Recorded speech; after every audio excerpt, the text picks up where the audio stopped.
she's my common law wife. We carry on now as like we were married. And finally he asked me if I wanted to go out on a date. 5 months later, we were living together. Although Mary Austin and Freddie Mercury did not have a traditional relationship, Mercury considered Austin the love of his life.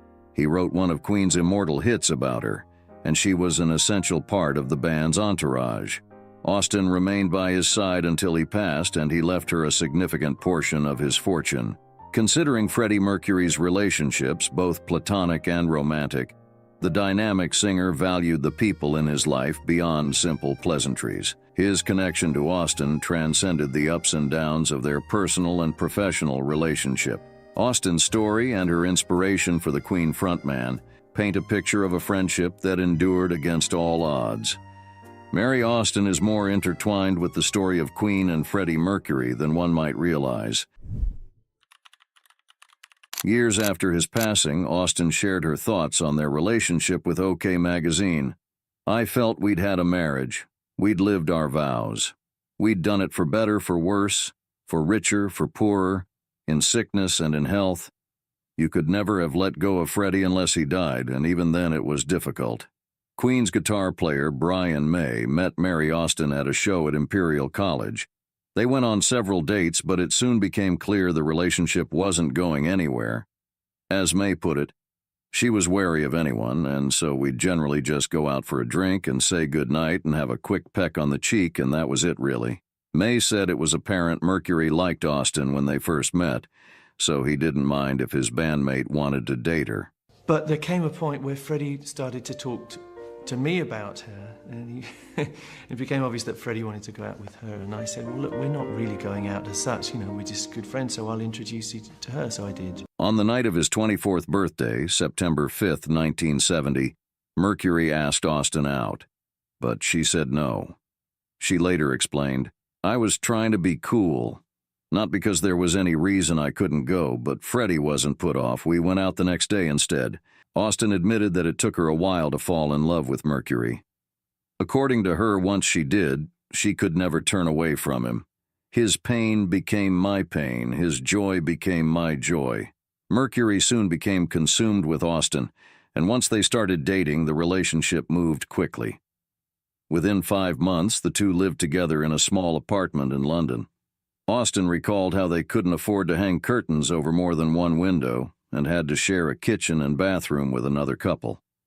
Eventually, they moved to a larger apartment, and after 3 years, she was so in love she said she had never felt that way about anyone.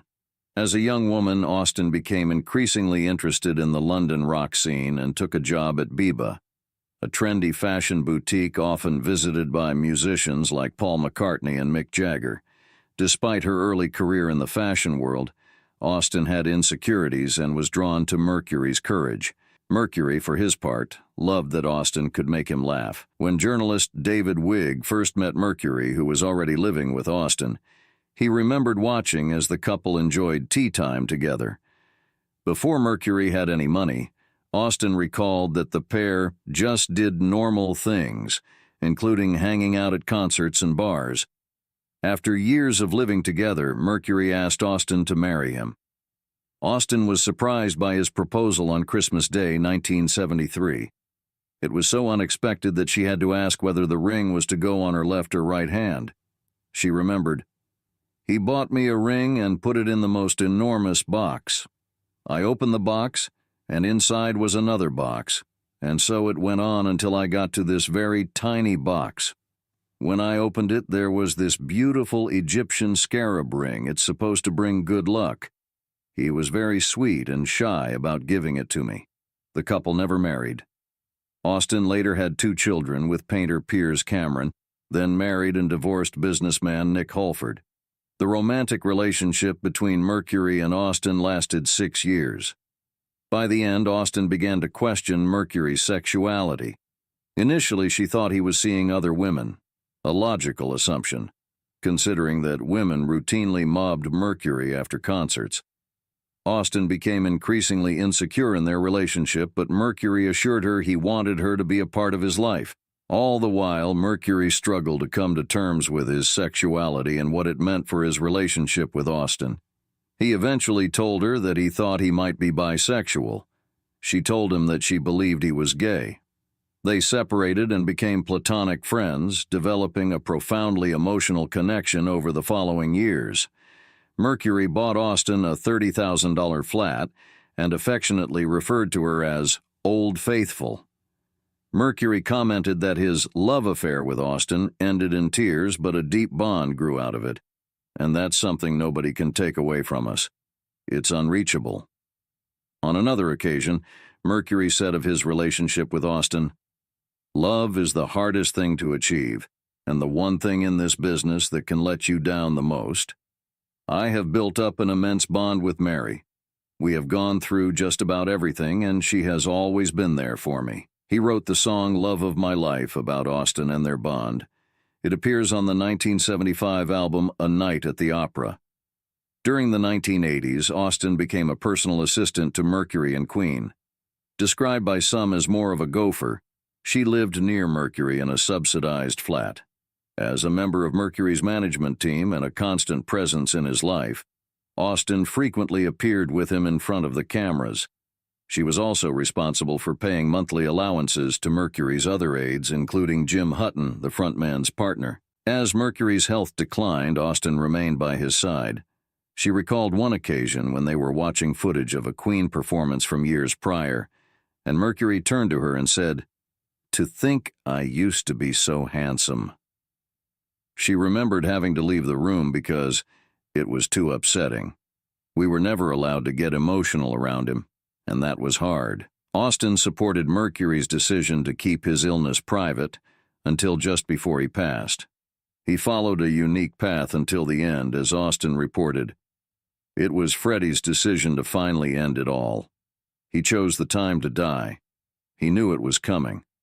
The quality of his life had changed so dramatically, and he was in more pain every day. He was losing his sight. His body became weaker as he suffered mild fits. It was so distressing to see him deteriorating in this way. One day, he decided enough was enough and stopped all the medical supplements that were keeping him going. The overwhelming thing for me was that he was just so incredibly brave. He looked death in the face and said, "Fine, I'll accept it now. I'll go." But it was peaceful, and he died with a smile on his face. After her romance with Mercury ended, Austin started a new relationship with painter Piers Cameron. Together they had 2 sons, Richard and Jamie. Jamie was born shortly after Mercury's death in 1991, but Mercury was Richard's godfather. Austin's relationship struggled under the weight of Mercury's legacy, with even Cameron feeling insecure about competing with Mercury's shadow. Her marriage to Nick Holford was short-lived, lasting only 5 years. Austin reflected on the difficulty of her situation.